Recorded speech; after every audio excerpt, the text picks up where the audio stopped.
안녕하십니까. 만화공인중개사의 저자 이용훈입니다. 오늘은 공인중개사 법령 및 중개실무 제29강 시간으로서 이 공인중개사협회의 1. 협회의 성격, 2. 협회의 설립, 3. 공제사업, 4. 지도 감독 등에 대해서 같이 공부하도록 하겠습니다. 자, 먼저 협회의 성격입니다.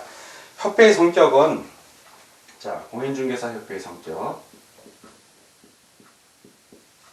협회의 성격은 법인이에요, 법인. 법인. 자, 민법에 자인이라고 법인 나오죠. 법인입니다. 우리 같은 사람이 아니라 법으로 인정하는 사람이라는 뜻에서 법인입니다. 법인. 근데 7가지 정도 성격이 나오는데 첫 번째, 비영리법인이에요. 비영리법인. 어떤 이익을 취하는 법인이 아니라는 얘기고요. 두 번째, 공익법인입니다. 공적인 이익을 위해서 존재하는 법인이고, 세 번째, 민법상으로는 사단법인이에요. 사단법인. 사람들이 모였다는 얘기죠. 재단법인이 아니라 사단법인이에요. 그리고 설립에 있어서는 인가를 받아야 됩니다. 인가. 그래서 인가주의라고 합니다. 설립에 있어서의 인가주의. 그리고 강제적으로 하나의 공인중개사협회만 두어야 된다가 아니에요. 여러 개 복수의 공인중개사협회도 가능합니다. 그래서 설립 비강제주의예요. 설립 비강제주의. 강제주의. 즉 협회가 있어도 되고 없어도 되고예요. 무조건 꼭 공인중개사협회로 하여야 된다라는 규정이 없습니다. 설립 비강제주의. 마찬가지로 회원들이 가입하는 게 자유로워요. 그러니까 협회가 설립도 비강제주의고 협회가 여러 개 있을 수 있으니까 복수주의예요. 복수주의. 그리고 회원의 입장에서는 이 협회에 가입할 수 있고 저 협회에 가입할 수도 있고 가입 안 해도 돼요. 그래서 자유가입주의라고 합니다. 자유가입주의. 그래서 협회는 강제적으로 설립한다. 이런 문구가 나오면 틀린 거예요. 개업공인중개사는 반드시 협회에 가입해야 한다. 역시 틀린 겁니다. 자, 그리고 민법을 준용하는데 협회에 관하여 공인중개사법에 규정된 것 외에는 민법 중 사단법인에 관한 규정을 적용한다. 그렇죠. 공인중개사법 협회에 대해서 공인중개사법에 규정되는 게 부족할 수 있습니다. 그럴 때는 민법에 있는 사단법인에 관한 규정을 갖다 쓰는 겁니다. 자, 방금 민법의 준용을 배웠고요. 세 번째는 회원 자격이에요. 그럼 공인중개사협회는 누가 회원인가? 이거 중요합니다. 왜냐하면 언뜻 보면 공인중개사협회니까 공인중개사들이 협회의 회원으로 보여요. 근데 실제는 그렇지 않고 공인중개사 자격증만 따고 중개업에 종사하지 않을 수 있다고 했잖아요. 그렇기 때문에 이 회원 자격은 정확히 개업 공인중개사인 공인중개사예요. 그냥 공인중개사가 아니라 개업 공인중개사인 공인중개사. 이게 중요한 거예요. 개업 공인중개사인 공인중개사. 그래서 부측에서 인정하는 개업 공인중개사 역시 협회 회원의 자격이 있습니다. 자, 그리고 이게 협회의 성격이고 두 번째 협회의 설립을 보겠습니다. 협회는 어떻게 설립을 하는가? 그러면 첫째, 설립 목적이요. 협회를 설립하게 되면 그 협회의 목적이 있어야 됩니다. 협회의 설립 목적은 첫째, 개업공인중개사인 공인중개사의, 그렇죠. 협회 회원이 아까 개업공인중개사인 공인중개사라고 했습니다. 그 회원의 자질 향상 및 품위 유지. 자, 회원의 자질 향상. 그렇죠. 자질 향상하고 품위 유지해야 된다. 왜? 전문 직업인으로서의 품위를 유지하는 겁니다. 그리고 두 번째, 중개업에 관한 제도의 개선 및 운영에 관한 업무의 효율적인 수행. 이런 것들을 위해서 협회가 설립이 되어 있는 겁니다. 중개업에 관한 제도 개선, 그리고 운영에 관한 업무의 효율적인 수행 등 이런 것들을 위해서 협회를 설립을 합니다. 그러면 두 번째, 협회의 설립 절차가 있겠죠. 협회의 설립 절차에 있어서는 여러분들이 꼭 요 단어 외워두십시오. 산발요청을 꼭 외워주세요. 여러분 왜 이걸 해주냐면 이게 중요 문자만 따서 문구를 만들어주는 거예요. 산발요청만 암기하면 협회 설립하고 관련된 문제가 나온 틀리게 딱 좋은 지문들 요 산발요청만 알면 여러분들 절대 안 헷갈리기 때문에 그렇습니다. 자, 이 협회 설립 절차 첫 번째, 협회는 회원 300인 이상이 발기인이 되어 정관을 작성하여 서면 날인하고. 자, 300인 이상이 발기인이 되어 정관을 작성하여 서면 날인하고. 이게 첫 번째 조건. 두 번째는 그 정관에 대여, 자, 이거 정관. 그 정관에 대하여 600인 이상이 출석한 창립총회에서 출석한 회원 과반수의 동의를 얻어. 자, 600인 이상이 출석한 창립총회에서 회원 과반수의 동의를 얻어. 세 번째, 국토교통부 장관. 자, 국장이죠. 국장의 설립인가를 받아야 돼요. 그리고 마지막으로 주된 사무소 소재지. 주된 사무소가 주소하고 있는 곳이죠. 소재지에서 설립 등기를 등기해야 됩니다. 법원에. 설립 등기함으로써 성립한다. 즉 설립 등기는 협회의 성립 요건이에요. 등기를 해야 돼요. 자, 그런데 국장의 설립인가를 받고 주된 사무소가 소재한 곳에 설립 등기를 한다. 여기까지 이해가 되는데 항상 300인하고 관련된 게 뭔지 600인하고 관련이 된 게 뭔지 맨날 수험생들이 헤맵니다.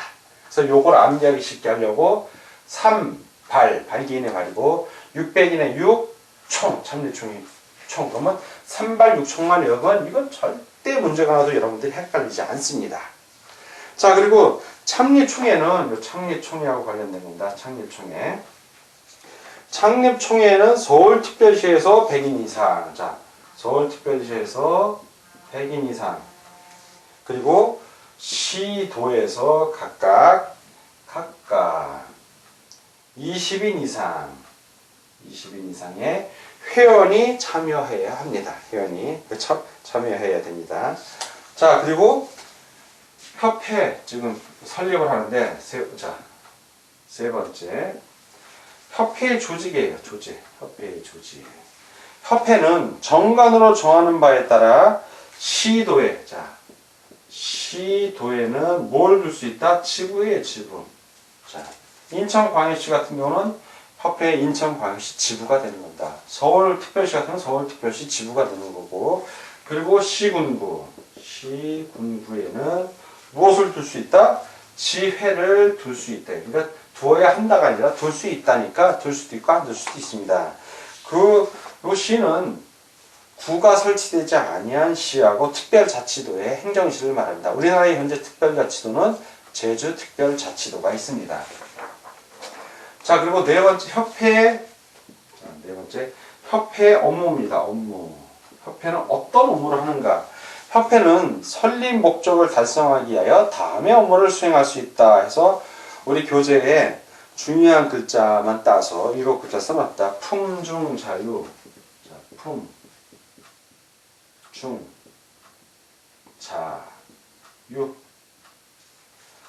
유는 이제 윤인데 발음을 부드럽게 하려고 유라고 한 겁니다. 그 다음에 정공모.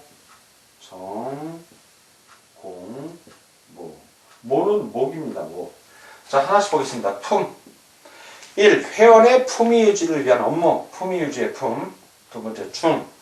부동산 중개제도의 연구 개선에 관한 업무. 자, 중개제도 연구 개선에 관한 겁니다. 세 번째, 자. 3. 회원의 자질 향상을 위한 지도 및 교육 연수에 관한 업무. 자, 자질 향상. 네 번째, 윤입니다. 4. 회원의 윤리 현장 제정 및 그 실천에 관한 업무. 윤리 현장입니다. 자, 정입니다. 5. 부동산 정보 제공에 관한 업무. 부동산 정보 제공. 6. 공입니다. 6. 공제사업. 이거 공제사업은 비영리사업이에요. 무슨 이익을 남기려는 사업이 아닙니다. 비영리사업으로서 회원 간의 상호 부조를 목적으로 합니다. 7. 뭐입니다? 7. 그 밖의 협회의 설립 목적. 자, 설립 목적 달성을 위하여 필요한 업무. 그래서 이 7가지 중요 글자만 따서 품중자유, 정공모 암기하려고 하지 말고 이런 게 있구나 라고 한번 읽어만 주시기 바랍니다. 자, 공제사업에 대해서 같이 공부하도록 하겠습니다. 자, 이번에는 공제사업입니다. 협회에서 하는 공제사업 하나씩 살펴보겠습니다. 1. 공제사업의 목적. 자, 공제사업의 목적. 협회는 개업공인중개사의 손해배상 책임을 보장하기 위하여 공제사업을 할 수 있다. 자, 이거 개업공인중개사의 손해배상 책임. 자, 이 손해배상 책임. 보장하기 위해서 하는 거예요. 보장하기 위해서. 자, 손해배상 책임은 개업공인중개사 등 또는 그 고용인이, 개업공인중개사와 고용인이 고의 또는 과실로 중개 의뢰인에게 재산상 손해를 입혔을 때 그것을 배상하기 위해서 하는 사업이 협회 공제사업입니다. 자, 그럼 두 번째, 공제사업의 범위, 어떤 범위로 공제사업을 하는가? 협회가 할 수 있는 공제사업의 범위는 다음과 같다. 1. 손해배상 책임을 보장하기 위한 공제기금의 조성 및 공제금이 지급에 관한 사업. 자, 첫 번째는 공제기금의 조성. 자, 공제기금의 조성. 그리고 공제금의 지급. 자, 공제금의 지급. 이런 거에 관한 사업이다. 지급에 관한 사업을 할 수 있고, 첫 번째가. 자, 두 번째. 공제사업의 부대 업무로서 공제 규정으로 정하는 사업. 공제사업의 부대 사업이에요. 공제사업의 부대 사업인데, 그냥 부대 사업을 할 수는 없고, 이 부대 사업이 어떤 사업? 공제 규정으로. 자, 공제 규정으로 정하는 사업을 할 수 있는 거예요. 정하는 사업. 공제 규정으로 정한다고 해서 무조건 할 수 있는 게 아니죠. 부대 사업, 공제 사업의 부대 사업이어야 되고 그 부대 사업이라서 무조건 할 수 있는 것도 아닙니다. 공제 규정으로 또 정해야 돼요. 이 두 가지 조건이 동시에 만족이 되어야 된다는 얘기입니다. 자, 세 번째. 공제 규정의 제정과 승인. 자, 방금 말했지 이 공제 규정이니까 공제 규정이 중요한 거예요. 규정의 제정, 만드는 거죠. 또 승인, 누군가 승인을 해줘야 됩니다. 그걸 보는 겁니다. 협회는 공제사업을 하고자 하는 때는 공제 규정을 제정을 하여 공제사업을 하려면 이 공제 규정을 제정을 해야 돼요. 하여 누구의 승인을 받는다? 자, 이 승인은 누구의 승인? 국장의 승인에 국장의 승인을 받아야 됩니다. 국장의 승인을. 자, 공제 규정을 변경하고자 하는 때에도 역시 국토교통부 장관의 승인을 받아야 돼요. 누구의 승인? 국토교통부 장관. 여러분 공인중개사법은 개업공인중개사에 관한 걸 중심으로 다 규정이 되어 있고 이건 누가 관할한다? 그렇죠. 국토교통부 장관이 다 관할하는 겁니다. 개업공인중개사 관련된 업무 법률은 다 어디 소관? 국토교통부 장관. 그래서 법률에 대한 시행령도 국토교통부령이 정하는 시행규칙이고 대통령령 역시 국토교통부에서 주로 많이 관여를 합니다. 자, 공제 규정의 내용. 자, 이제 공제 규정이 어떠한 내용을 넣어야 되는가? 이 공제 규정의 내용에 있어서 제일 중요한 건 공제료 금액이에요. 이게 제일 중요한 건 공제료 금액. 자, 공제료 금액. 공제료는 공제사고 발생률, 보증보험료 등을 종합적으로 고려하여 결정한 금액으로 한다. 협회 회원이 공제에 가입하면 그 손해배상 책임 보장한 걸로 합니다. 자, 업무 보장할 때 그 세 가지 중에 하나가 협회 공제사업 가입인데 공제를 검증 공제사 가입할 때 개업공인중개사 내야 되는 돈을 말하는 거예요. 그 공제료는 종합적으로 결정합니다. 즉 공제사고 발생률, 보증보험료 등을 종합적으로 고려해서 자, 그리고 공제료 금액 말고 또 중요한 게 책임준비금이라고 있어요. 책임준비금. 자, 이 책임준비금은 뭐냐면 협회가 공제사업을 할 때 책임지고 어떤 공제사업 중에 그 회원이 자, 공제에 가입한 회원이 손해배상을 해야 될 사건이 발생했어요. 그러면 돈을 줘야 될 거 아니에요. 나중에 구상권을 행사하더라도 그때 지불해야 되는 그 돈, 미리 준비해놨다 줘야 되는 돈을 바로 책임준비금이라고 해요. 책임준비금.